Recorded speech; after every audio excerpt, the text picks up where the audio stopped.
반갑습니다. 저는 인근에 있는 멀지 않습니다. 엎어지면 코를 닿을 때는 아니고 손을 뻗치면 닿을 수 있을지 모르겠습니다. 어쨌든 저는 오렌지 소망교회를 개척해서 지금까지 15년간 목회를 하고 있는 이두영 목사입니다. 이름이 비슷합니다. 그죠?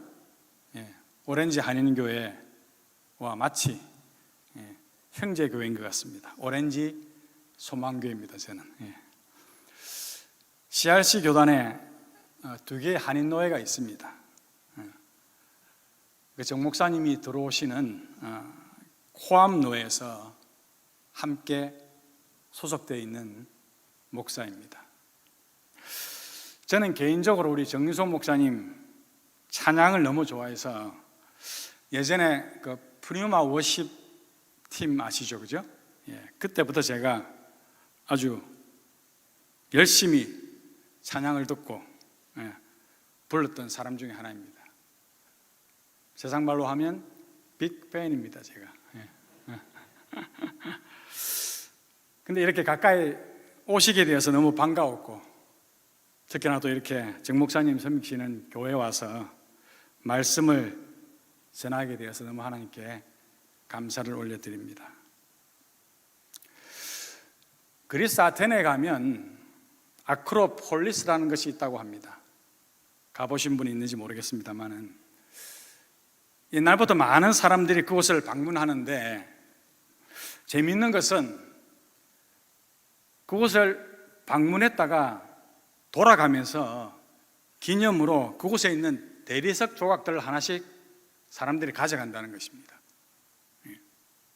근데 이 아크로폴리스가 워낙 오랜 세월 동안 있던 것인데, 그토록 수많은 사람들이 그곳을 다녀가면서 대리석 조각들을 집어갔는데, 어떻게 아직도 아크로폴리스 가면요 대리석이 쫙 깔려 있다는 겁니다. 왜 그런지 아십니까? 그것은요 몇 달에 한 번씩 거기서 멀리 떨어져 있지 않는 채석장에서 대리석을 캐어다가 트럭으로 운반해서 아크로폴리스에 뿌려놓는다는 것입니다. 그러면 관광객들은요 그 아크로폴리스 왔다가 가면서 그것을 기념으로 가져갑니다. 그러면 뭐라고 생각합니까? 이게 정말 오래된 2000년 된 유물이다 생각을 하고 가져간다는 것입니다. 우리가 잘못하면 우리가 가진 믿음이 진짜가 아닌데 진짜인 줄 알고 살아갈 수 있습니다. 대단히 죄송합니다만. 그래서 우리는 항상 우리 자신의 믿음을 돌아보며 살아가야 합니다. 내 마음속에 무엇을 가지고 있는지는 우리 삶의 모습으로 드러나게 되어 있습니다. 맞습니까? 맞습니까? 좀 어둡다고 여러분 대답 안 하시면 안 됩니다. 제가 잘 보입니다, 이게. 우리가 말로는 주님을 믿는다고 하지만 그 삶의 방식이 세상 사람들하고 다를 바가 없다면요, 그 믿음을 뭐라고 말씀할 수 있습니까? 진짜가 아니라는 것입니다. 아무리 교회에 열심을 낸다 할지라도 그 삶의 기준이 주님이 아니라면 그것은요 주님을 믿는 것이 아니라요 뭘 믿습니까? 자신을 믿는 것. 아니면 다른 건지 모르겠습니다. 성경은 참 감사하게도 가짜 믿음에, 가짜란 말 하니까 제가 좀 죄송한 말씀 드립니다만 어쨌든 이 가짜 믿음의 예를 보여주고 있습니다. 우리가 잘 아는 것처럼 이스라엘 백성들이 이집트를 나와서 시내산에 머물고 있을 때 모세가 하나님의 부르심을 받아서 올라갔습니다. 산으로 올라갔습니다. 그런데 모세를 기다려도 내려오지 않습니다. 그래서 이스라엘 백성들이 불안해지기 시작했다는 것입니다. 불안한 것뿐이 아니라 어떻게 했습니까? 그들이 아론에게 가서 말을 합니다. 출애굽기 32장 말씀입니다. 제가 한번 읽어드리겠습니다. 일어나라, 우리를 위하여 우리를 인도할 신을 만들라. 이 모세 곧 우리를 애굽에서 인도해낸 이 사람은 어찌 되었는지 알지 못함이라. 이래 이야기를 합니다. 이 말을 듣고 아론이 어떻게 합니까?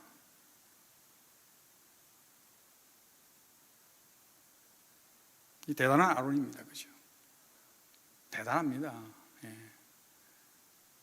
IMF 때도 아닌데 이 백성들에게 금을 모아서 가지고 오게 하고요.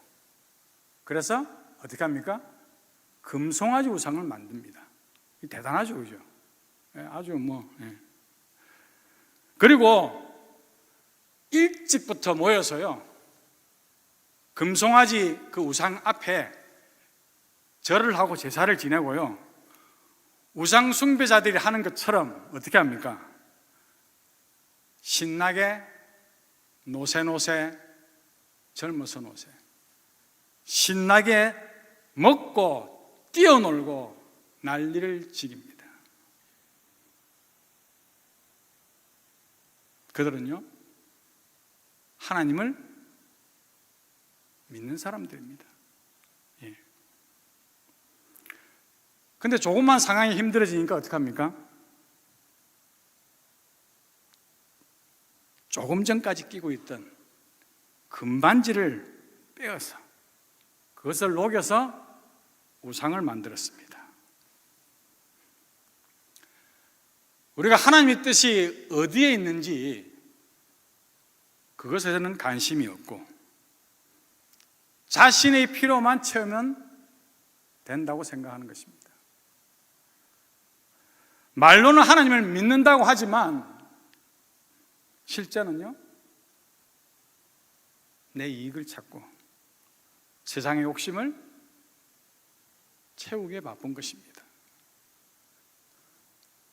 우리를 인도할 신을 우리를 위하여 만들어 달라고 요구를 합니다. 이게 무슨 말입니까, 여러분? 하나님을 찾는 목적이 하나님을 경배하는 것이 아니라 뭐 하는 겁니까? 하나님이 누구인지에는 관심이 없습니다. 그저 내 문제만 해결되면 된다는 것입니다. 입으로는 예수님을 믿는다고 하는데 그 삶에 예수님이 보이지 않으면요, 그 믿음은요, 진짜가 아닙니다. 제 말이 맞습니까? 사무엘상 4장에 보면 이스라엘이 블레셋이라는 이방 사람들과 전쟁을 하는 내용이 나옵니다. 이스라엘이 4,000명의 전사자를 내고 패배를 하게 되자 그 원인을 분석하는 회의를 합니다. 그 회의에서 어떤 결론이 나오느냐 하면 전쟁에 이기기 위해서 우리가 그냥 갈 것이 아니라 뭐를 가지고 나가요? 언약궤를 가지고 앞세워서 나가자. 이렇게 결론이 났습니다. 그래서 언약궤를 가지고 싸움에 나갔습니다. 이제 어떻게 됐겠습니까? 이겼습니까? 이기기는커녕요, 3만 명이 넘는 전사자가 나오며 어마어마한 피해를 입었을 뿐 아니라요, 하나님의 임재를 상징하는 그 언약궤마저 빼앗겨버립니다. 하나님을 상징하는 언약궤가 그들과 함께 있었는데도 불구하고 왜 그들이 이기지 못했습니까? 하나님의 힘이 부족해서입니까? 그들이 언약궤를 앞세운 것은요, 무엇 때문에 앞세웠습니까? 하나님을 경배하기 위해서? 하나님의 뜻을 알기 위해서요? 하나님을 이용해서 내 이익을 얻기 위해서입니다. 그들이 해야 할 것은 언약궤를 앞세우는 것이 아니라 자신의 삶을 돌아보는 것입니다. 언약궤는 하나님이 우리와 함께 하고 계심을 우리 시각적으로, 눈으로 보여주는 것입니다. 그것이 하나님이 아닙니다, 여러분. 십자가가 여러분 예수님입니까? 십자가를 통해서 예수님을 보여주시는 겁니다, 여러분. 예? 교회를 아무리 번듯하게 지었다 하더라도요, 그곳에 하나님을 향한 예배가 없다면 그것은 교회가 아닙니다. 그냥 건물입니다. 그죠? 아무리 교회처럼 이 겉이 교회처럼 생겼다 할지라도요, 그 안에서 술을 먹으면요, 교회가 아니라 뭡니까? 술집입니다. 교회는요, 하나님이 내 삶의 전부이심을 고백하는 것이고, 그런 고백을 하는 사람들이 예배하는 곳입니다. 네, 하나님께서 응답 주셨습니다. 제 말이 맞다고 말씀입니다. 예. 교회는요, 나를 내세우는 것이 아니라 상하고 통회하는 마음으로 내가 하나님의 은혜를 구하는 곳입니다. 건물이 중요한 것이 아니라요, 내가 어떤 심령을 가지고 하나님 앞에 나오는 것이 중요합니다. 다른 사람을 판단하고 정죄하는 것이 아니라 바로 나의 죄된 모습을 보는 곳이 교회입니다. 내 문제를 해결하고 내 필요를 채우는 데 끝나는 것이 아니라 내가 어떻게 살아야 할지를 돌아보는 것이 교회이고요, 그것이 믿음입니다. 우리가 하는 어떤 종교 행위보다 더 중요한 것이 있습니다. 그것은요, 내 삶의 중심이 무엇이냐는 것입니다. 내가 지금 무엇을 위해서 살아가느냐 하는 것입니다. 그것을 스스로 체크할 수 있는 방법이 있습니다. 그게 무엇이냐면요, 내가 지금 무엇으로 기뻐하고 있는지 여러분 한번 생각해 보시기 바랍니다. 내 문제가 해결되고 내 필요한 것이 해결되면 그것만 기쁩니까, 여러분? 물론 그게 기쁘죠. 그냥 그것만 기쁘냐 이거죠. 될 때만 기쁩니까, 여러분? 아니면 내가 하나님의 자녀가 된 것, 내가 하나님을 예배하는 것, 이 기쁨이 여러분 심령 가운데 넘치고 있습니까? 다른 것을 덮을 만큼 넘치나 이겁니다. 나의 형편은 비록 어렵고 힘들지만 하나님이 나와 함께 하시기 때문에 내가 기뻐하고 있느냐 이겁니다. 우리가 누구를 사랑한다는 것은요, 그 사람이 나에게 이익을 주기 때문이 아닙니다. 그 사람을 생각하는 것만으로도 그 사람이 나와 함께 하는 것만으로도 어떻습니까? 기쁨이 있어야 그것이 사랑입니다, 여러분. 그렇지 않습니까? 사랑하는 사람에게 무엇을 바라는 것이 아니라 어떻게 하면 내가 그분을 기쁘게 할까 하는 것, 고민하는 것이 이것이 사랑 아닙니까, 여러분? 제 말이 맞습니까?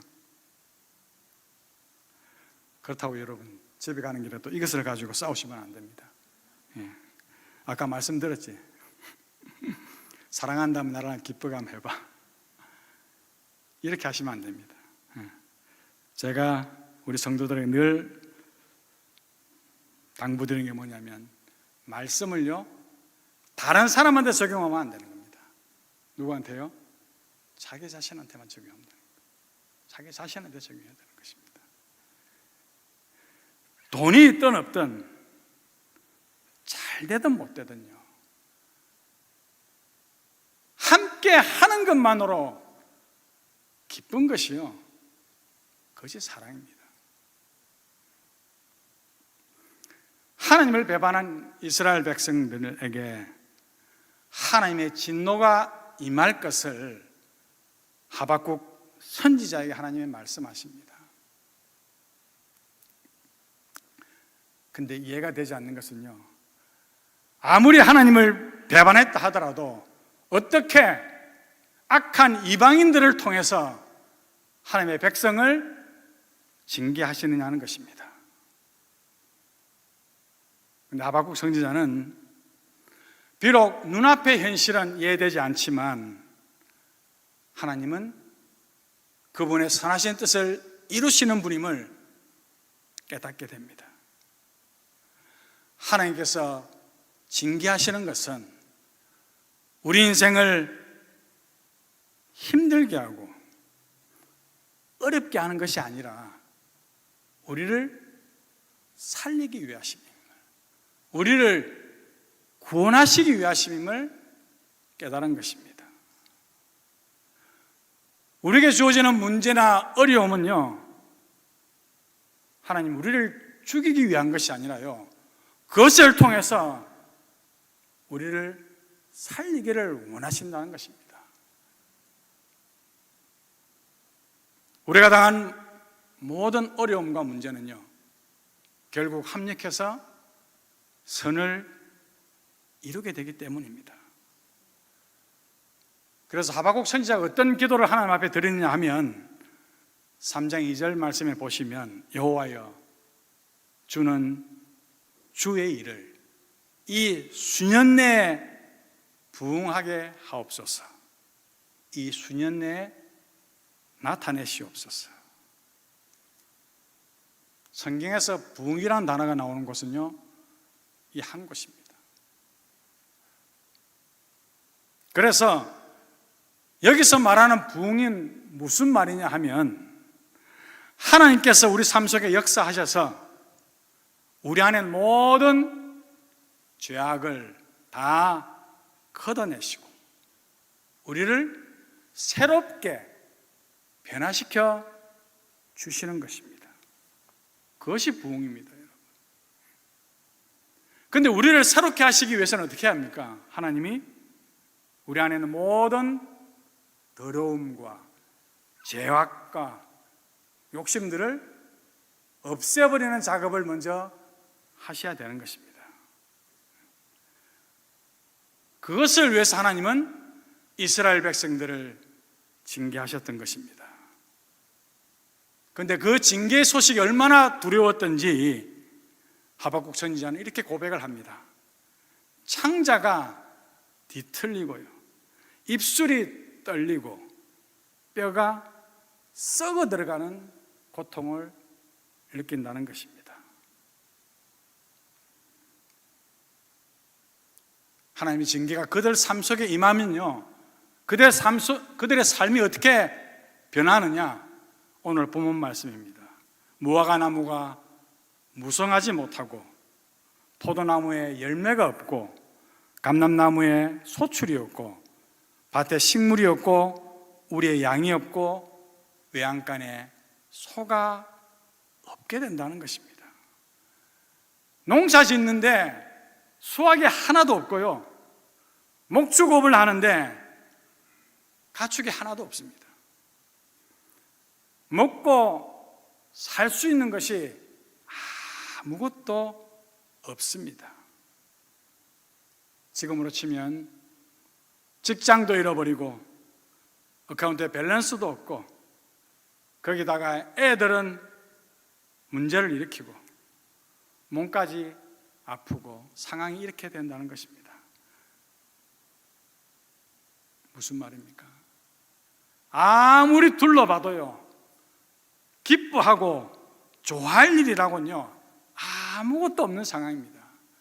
이 상황 가운데서 누가 기뻐하면 이거는 정신 이상 한 사람 아니겠습니까? 그런데 하박국 선지자가 이렇게 고백합니다. 나는 여호와로 말미암아 즐거워하며 나의 구원의 하나님으로 인하여 말미암아 기뻐하리로다. 여러분, 이 고백이 저와 여러분의 고백이 되기를 바랍니다.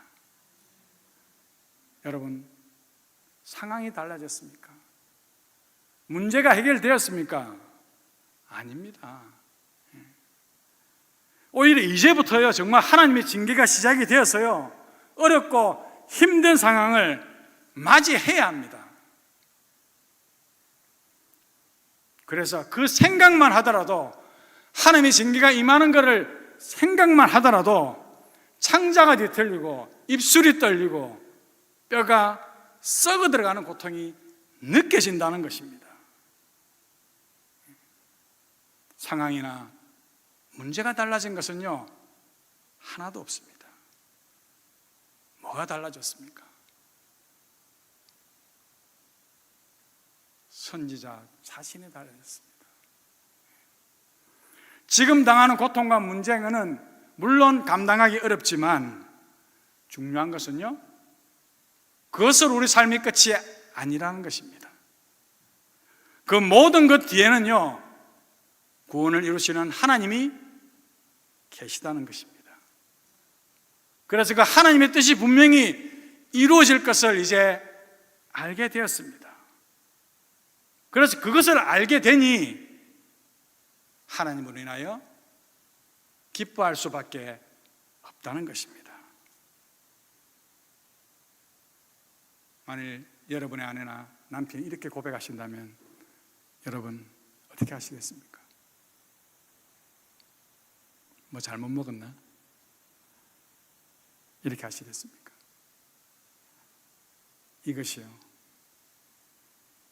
이것이 믿는 자의 고백이라는 것입니다. 하나님이 나에게 물질을 주셔서 내가 기뻐한다면 그것은요 물질을 믿는 겁니다. 왜요? 물질이 적어지면요 하나님이 아니라 어딜 쫓아갑니까? 물질을 쫓아가기 때문입니다. 내 문제가 해결되고 내가 원하는 것을 주셔서 기뻐한다면 그것은 내 욕심을 믿는 겁니다. 내 문제가 해결되지 않으면, 원하는 게 되지 않으면요 매일 그것 때문에 염려하고 걱정할 것이기 때문입니다. 믿음은 내 삶의 문제가 해결되고 내 환경이 바뀌는 것을 기대하는 것이 아닙니다. 지금 당장은 이해가 되지 않지만 신실하신 하나님을 믿고 의지하고 그분이 하실 일을 기대하는 것입니다. 어떠한 상황 가운데서도 지금은 이해되지 않지만 하나님의 약속의 말씀이 반드시 이루어지리라는 것을 확신하는 것입니다.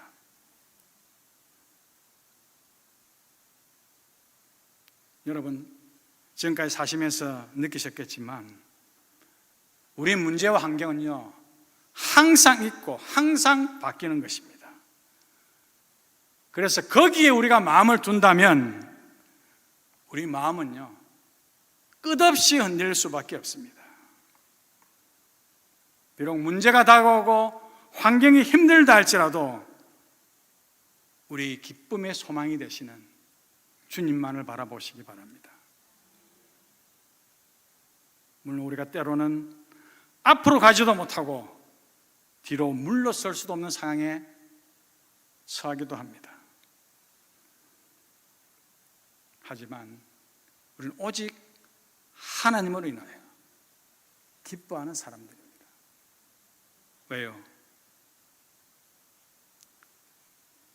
그분이 우리를 향한 선한 계획을 가지고 계시기 때문입니다. 단지 우리가 그것을 지금은 알지 못하는 것뿐입니다. 우리가 인정하든 인정하지 않든 하나님은 우리 삶 속에 역사하시는 분입니다. 그것을 우리가 안다면 그 하나님으로 인하여 여러분 기뻐하시기 바랍니다. 말씀을 맺습니다. 예전에 국제시장이라는 영화가 있었습니다. 여러분 보셨나요? 많이들 보셨나요?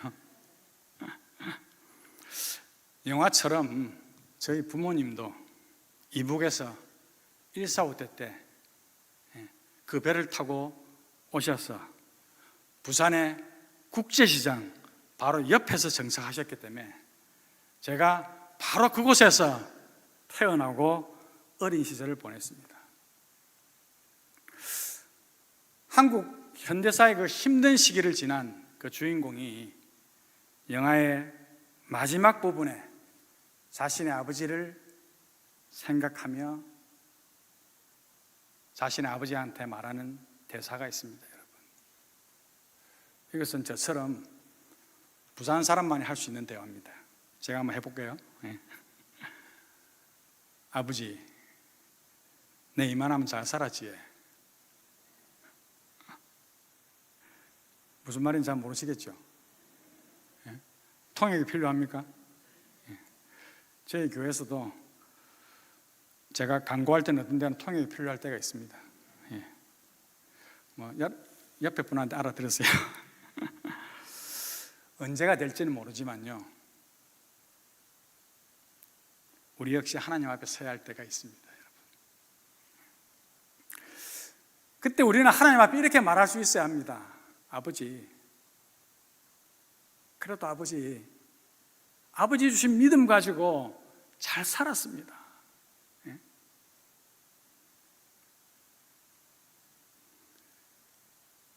근데 그 믿음이 가짜라면요, 하나님은 뭐라고 말씀하시겠습니까? 내가 누군지 잘 모르겠다 하실 수 있습니다. 언약궤까지 빼앗긴 이스라엘 이야기가요, 그것으로 끝나는 것이 아닙니다. 사무엘 선지자를 통해서 하나님께서 놀라운 역사를 이루어 주십니다. 언약궤를요, 언약궤 다시 돌아옵니다. 싸움을 안 했는데도요, 그 사람들이 그냥 가져옵니다. 그리고 미스바에서 영적 각성 운동이 일어나고요, 그래서 결국 사무엘이 살아있는 동안에 하나님께서 그 블레셋의 침략을 막으셨다고 성경은 말씀하고 있습니다. 우리 정유선 목사님 이곳에 오셔서 우리 성도님들 얼굴이 밝아지고 활력이 생기고 아주 신선한 영적 바람이 불고 있다는 거 제가 이미 다 밖에서 듣고 있습니다. 오렌지 한인교회가 오렌지 카운티에서 믿음의 큰 형님 역할을 해야 하는 교회입니다. 다른 많은 교회와 그 성도들에게 선한 영향력을 끼쳐주시기 바랍니다. 이 팬데믹을 지나면서요, 많은 교회와 성도들이 어려움을 겪고 있습니다. 근데 우리는 어려울수록 기본으로 돌아가야 합니다. 운동하시는 분들 잘 아시겠지만요, 안 되면요 기본기로 돌아가야 합니다. 기본기로 돌아가야 합니다. 그래서 어려울수록 우리는요 뭘 해야 하냐면요, 진짜 믿음이 무엇인지를 한번 생각하고 자기 삶을 돌이켜야 합니다. 다른 것을 찾아볼 게 없습니다, 여러분. 다른 데 문제 해결이 있는 것이 아니라는 겁니다. 내가 정말 하나님이 원하시는 그 믿음 가운데 서 있는지, 그 믿음을 가지고 살아가고 있는지를 우리는 생각해야 합니다. 그래서 여러분, 오렌지 한인교회에서 정말 큰 믿음 보여주시기 바랍니다. 문제가 해결되고 상황이 좋아져서 기뻐하는 것이 아니라요, 오직 주님을 기뻐하는 그 믿음으로 살아가는 것입니다. 그래서 시편 37 말씀에 보면 여호와를 기뻐하라, 그가 어떻게 해요? 내 마음의 소원을 이루어 주신다는 겁니다. 문제 해결이 다른 데 있는 것이 아니라는 것입니다. 우리가 참된 믿음 가운데만 살아간다면요, 우리가 염려하고 힘들어하는 모든 문제와 상황은요 어떻게 해요? 해결됩니다. 문제를 해결하기 위해서 하나님을 찾는 것이 아니라 우리가 하나님을 기뻐하면 우리 문제도 해결이 되고요, 상황도 풀리게 되는 것입니다. 주님을 기뻐하는 그 믿음이요, 나를 변화시키고 내가 변화되면요 내 상황도 변화되고 내 주위의 사람도 변화되는 것입니다. 오직 주님을 기뻐하는 진짜 믿음으로 살아가시기를 주님 이름으로 축원합니다. 기도하겠습니다. 우리의 모든 생사복을 주관하시는 하나님, 오늘 말씀을 통해서 우리에게는 믿음을 돌아보게 하심에 감사합니다. 우리가 비록 어렵고 힘든 환경 가운데 있다 할지라도 우리를 사랑하시고 우리를 구원하시는 하나님을 바라보게 하시고 오직 주님만으로 기뻐하는 삶이 되게 하여 주시옵소서. 비록 이해가 되지 않는 문제 가운데 있다 할지라도 우리를 향한 하나님의 놀라운 계획이 있음을, 그 계획이 지금도 이루어지고 있음을 깨닫게 하여 주시옵소서. 어떠한 상황 가운데서도 하나님의 역사하심을 기대하게 하여 주시옵소서. 예수님 이름으로 감사하며 기도합나이다. 아멘.